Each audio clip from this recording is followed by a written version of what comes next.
everybody. It's a good day. I am your host, Modesty, and welcome to the CSL Talk That Talk podcast, where I hit it and quit it in 5 to 10 minutes. My topic for today is, if you're perfect and you know it, clap your hands.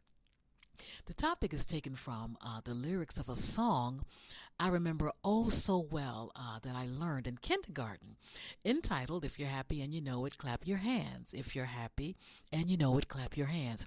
I exchanged one word by switching out happy and inserting the word perfect in its place. True confession. This week's podcast speaks to me because it revealed some of my very own actions and showed me the difference between excellence versus perfectionism.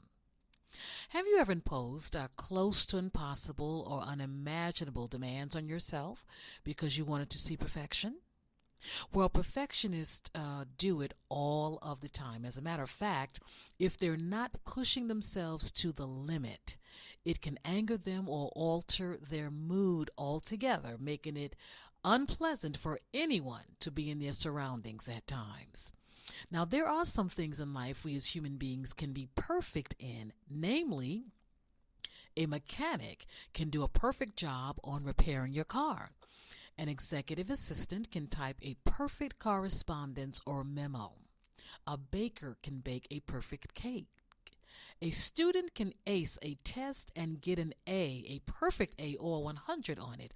And a real estate agent can close a deal perfectly with no drama, issues, or challenges. Are you a perfectionist? Now is the question. Let's see. The following are the telltale signs that you might be a perfectionist. 1.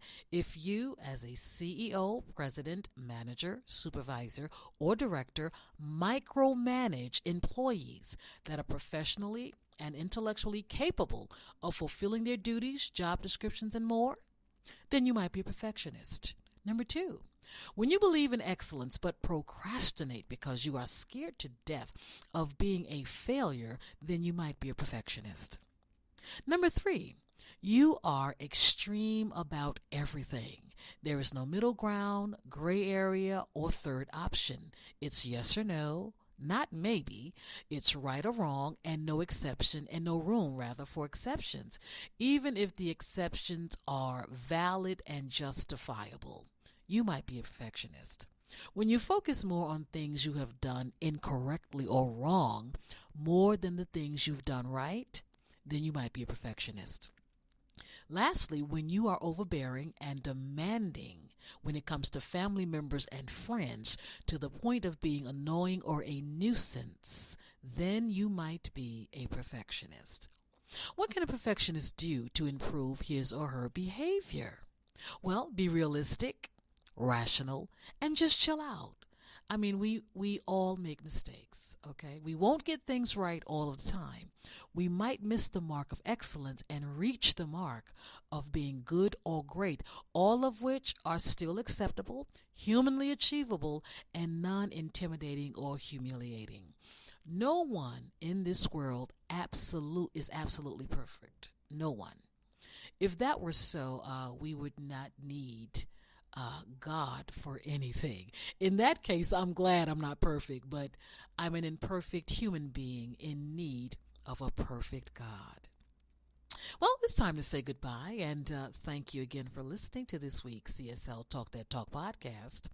FYI, life coaching services are available to you at www.powerhouselifecoaching.com, and you can feel like a star with a Celebrity Spotlight Live promo interview. For details on that, visit csltalkshow.com. And also, I'm available as a keynote speaker for relationship panels, for seminars and workshops. Just send an email to me at celebrityspotlightlive@gmail.com.